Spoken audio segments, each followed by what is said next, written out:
Jeanne, Shannon, Joyce, Kalissa, Elijah, Evie, Lysandra, Lily. Enfin, bonjour à tous les enfants. Je suis contente de vous voir aujourd'hui. Vous vous rappelez de mon nom, moi c'est Tati Marie. Alors, aujourd'hui, je voudrais vous faire voir quelque chose. Je suis contente aussi parce que j'ai reçu une lettre. Et oui, c'est mon nom qui est marqué dessus. Et je sais qui c'est. C'est ma copine Mélanie et Kevin. Oui, je sais que c'est Mélanie puisqu'il y a son nom marqué derrière. Alors, qu'est-ce que c'est? Qu'est-ce que c'est trop bien de recevoir des courriers de ses copains et de ses copines. Alors, je vais l'ouvrir et je veux voir qu'est-ce que c'est. Regardez, je sais qu'est-ce que c'est. C'est marqué mariage dessus.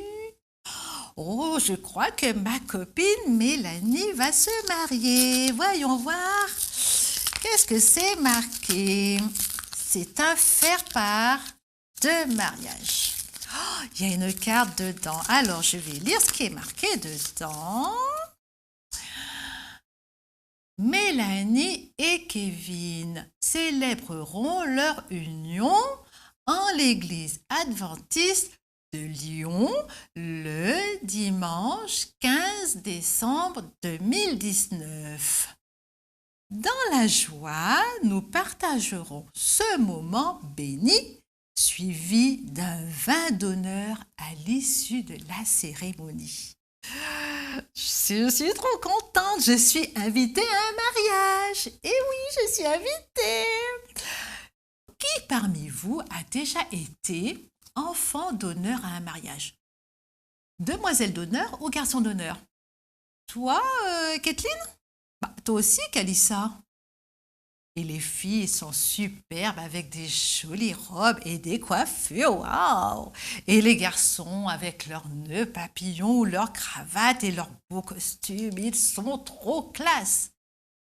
Et les mariés, ils sont trop beaux. Ils font plein de photos pour se rappeler du jour de leur mariage. Moi, ce que j'aime dans les mariages, c'est aussi le gros gâteau avec plusieurs étages. Des fois, ça monte presque jusqu'au plafond et il y a plein de décorations. Et aussi, ce que j'aime, c'est les boîtes de dragées. Vous connaissez les dragées? C'est bon les dragées, surtout ceux qui ont du chocolat dedans. Mais il y a plein de sucre aussi. Mais ça fait rien, après il faut se brosser les dents. Mais ça c'est autre chose, on ne va pas parler de choses qui nous fâchent quand on parle de mariage. On ne va pas parler de se brosser les dents quand même. Bon, alors on va faire la fête. Hein, c'est vrai? Et puis aussi, qu'est-ce qu'il y a dans un mariage? Il y a plein de jus. Et il y a des bouteilles que quand on retire le bouchon, ça fait pas parce que ça pétille. C'est la fête, quoi. Je me demande bien qui n'aime pas les fêtes. Alors, mon histoire, je l'ai trouvée, cette histoire de fête, je l'ai trouvée dans ce merveilleux livre qu'est la Bible. On trouve aussi des histoires de fêtes. Ce jour-là, je lis l'histoire dans l'évangile de Jean au chapitre 2. Ce jour-là, la famille de Jésus était invitée à la fête de mariage dans une ville qui s'appelle Cana. Il y avait Jésus, sa famille et les amis de Jésus. Vous les connaissez maintenant, il y a Jacques, il y a Pierre, Jean, Philippe, Nathanaël, enfin les autres amis. Ce sont ces amis-là qu'on appelle les disciples. Alors c'était la fête et tout le monde était content.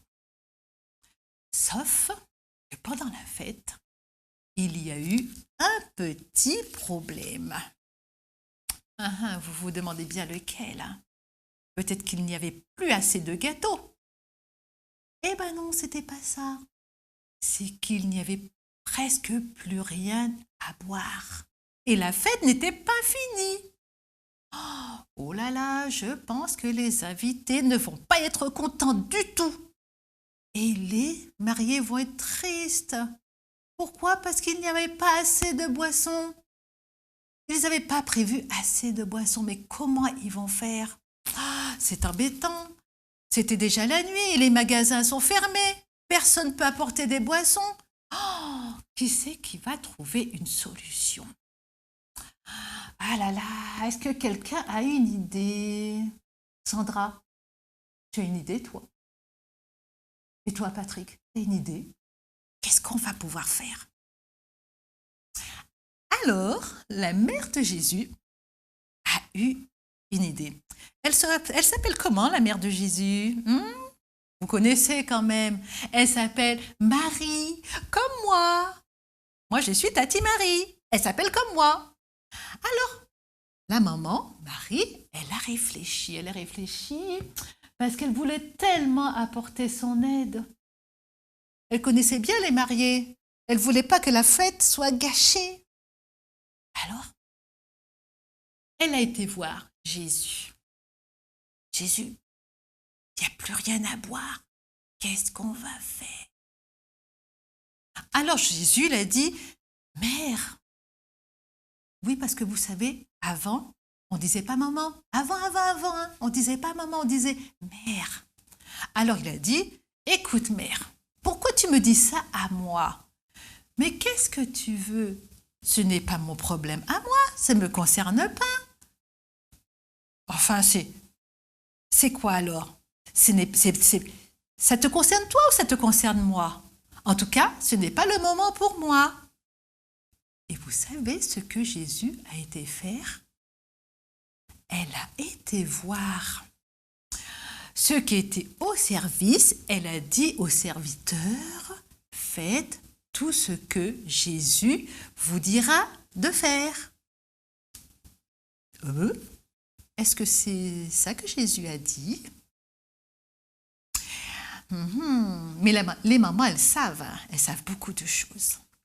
La Bible nous dit, donc, dans l'évangile de Jean, au chapitre 2, que dans cette maison, il y avait 6 vases de pierre. 6 grands récipients qui se trouvaient dans un coin et qui servaient à conserver de l'eau, pas pour faire le repas ou pour faire la vaisselle. Hein. Ben non, Joanne, tu croyais que c'était pour faire la vaisselle? Ah ben non. Et tu voudrais bien savoir à quoi servaient ces grands vases? Eh bien, ces grands vases servaient... Mais non, Joanne, pas pour mettre des fleurs. Ça servait à autre chose. Mais ce n'est pas ça qui nous intéresse. En fait, ces grands vases, ils étaient tellement grands qu'on pouvait mettre... Vous voyez cette petite bouteille? Eh bien, les grandes bouteilles d'1 litre comme ça. Eh bien, on pouvait mettre 100 grandes bouteilles comme ça dans un vase. Alors, si je calcule bien, il y avait, qu'est-ce que j'ai dit? 6 vases. Si on pouvait mettre 100 grandes bouteilles d'1 litre dans ces vases, ça faisait, je calcule, une bouteille, ça fait 1 litre. Et si on peut mettre 100 bouteilles, ça fait 100 litres. Et s'il y a 6 vases, ça fait 100 multiplié par 6. Elijah, aide-moi! 100 multiplié par 6, ça fait... Allez, bon, j'arrête de compter. Hein, et je vous raconte la suite. Alors, la suite. Jésus l'a dit aux serviteurs... Remplissez ces 6 grands récipients avec de l'eau et apportez tous les grands récipients d'eau au responsable du repas. Et c'est ce que les serviteurs ont fait. Ils ont rempli de l'eau jusqu'en haut. Jusqu'en haut de tous les vases de l'eau. Hein. Allez, ils remplissent tout en haut, les 6 vases. Tout en haut, voilà, bien plein. Et après, ils ont dit d'apporter les vases au responsable du repas. Parce que vous savez, dans un mariage, il y a toujours quelqu'un qui est responsable de la nourriture.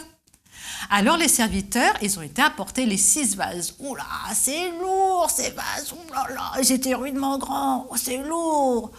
Et attention, il ne faut pas renverser l'eau qu'on a mis dedans, hein. Et ils les ont déposés, voilà, là, devant le responsable du repas. Et le responsable, ils ont bien obéi, les serviteurs. Hein. Ils ont obéi à Jésus. Ils se sont bien demandé, mais pourquoi on remplit d'eau? Parce que boire que de l'eau dans un mariage, c'est pas trop... C'est mieux le jus, surtout le jus qui pique. C'est mieux. Mais ils ont obéi à Jésus. Alors, la Bible nous dit, quand le responsable du repas a goûté, il a goûté... il a regoûté. Ça alors, il a été prendre de l'eau dans un autre vase, les grands récipients que je vous ai dit. Il a goûté. Mais...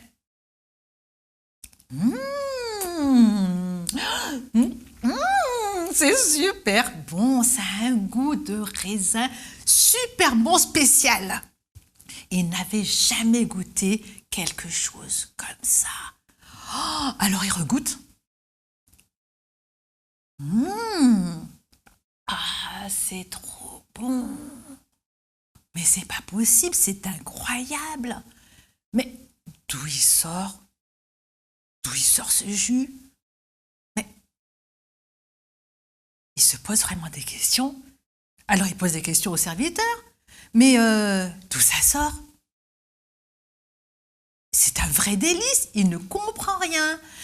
Mais les serviteurs, eux, ils savaient qu'ils avaient rempli les vases d'eau comme Jésus avait dit. Alors le responsable a été appeler le marié et il a dit au marié, « Il y a quelque chose que je ne comprends pas. Mais d'où tu sors cette bonne boisson? Je n'ai jamais goûté quelque chose comme ça. Mais d'habitude, dans un mariage, on sert d'abord les bouteilles qui sont pas trop bonnes et on garde la bonne boisson jusqu'à la fin. » Alors le marié, il comprend rien. Il dit, mais je pense qu'il a goûté aussi, il a goûté. Mais je comprends pas, c'est trop bon. Mais je sais pas, je ne comprends pas. En tout cas, la Bible nous dit que la fête a pu continuer. Parce qu'il y a eu encore de la boisson. Alors, d'après vous, Elijah, est-ce que tu sais ce qui s'est passé? Comment se fait-il que de l'eau devienne comme du jus qui avait le goût de raisin? Ça alors? Personne n'a la réponse? Eh bien, moi j'ai la réponse. C'est que... rien n'est impossible à Dieu. Et Jésus le savait. Lorsque nous sommes dans la peine, dans l'embarras, quand on est bien embêté, rappelons-nous que Dieu veut nous bénir. Il nous dit dans l'évangile de Matthieu, je vais vous dire ce que c'est dit, ce que Dieu nous dit. Matthieu 6, qui nous dit: ne vous inquiétez pas. Au verset 31, ne vous inquiétez de rien. Ne vous demandez pas qu'est-ce que vous allez manger ou qu'est-ce que vous allez boire et avec quoi vous allez vous habiller. Vous avez besoin de toutes ces choses et Dieu le sait. Notre Père qui est dans les cieux le sait bien. Il faut chercher d'abord le royaume de Dieu, ça veut dire qu'il faut chercher d'abord à connaître Dieu et à faire confiance en Dieu. Et ensuite, il nous donnera le reste en plus. Et vous savez, les enfants, il y a quelqu'un qui m'a dit, mon ami Serge, un jour, il m'a dit, Marie, Tati Marie, ne t'inquiète pas, ne t'inquiète de rien. Et je me rappellerai toujours de ça, parce que mon ami Serge, il a dit comme dans la Bible. D'accord? Alors, il faut bien vous rappeler de ça. Bien vous rappeler de ça.